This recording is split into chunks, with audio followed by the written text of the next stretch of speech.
હું નાનકા વિચાર કરું છું કે કાંઈક હારા કામ ધંધે લાગીને ગાડી લઈ લઉં. હું કેવું તારું? ગાડી ને સ્કોર્પિયો લેવાનો છે ને ગામમાં ને સમાજમાં ને હગાવાલામાં રોલા પાડી દેવાના છે. સ્કોર્પિયો કેટલા ના આવે તને ખબર છે?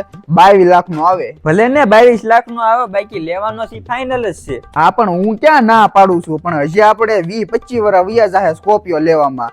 ઈ પેલા આપણે ટુ વ્હીલ ગાડી તો લઈ લેવી. હા તો એમ કરી, બાકી 20-25 વર્ષમાં સ્કોર્પિયો લેવાનો છે ફાઇનલ જ છે. હો ભાઈ, પણ આમ મને વિચાર આવે છે કે ગાડી લેવી એની કરતા ઘરમાં લાદી પ્લાસ્ટર કરાવી નાખું તો.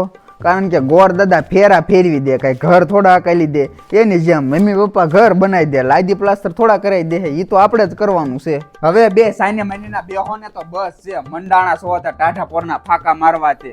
કામ ધંધો કરો, ઘરે પડ્યા પડ્યા એકલા હિસકાના કડા તોડે તે. મલકના છોકરાને જોયા જાવ, તમારી કરતા નાના હોય ને તો મહિને 15-20 હજાર નું કામ કરતા હોય, અને તમે આંજાના બાપ જવડા થયા તો બે રખડે હારા રેઠ ની જેમ. નાનકા બાપાએ પાછું ચાલુ કર્યું.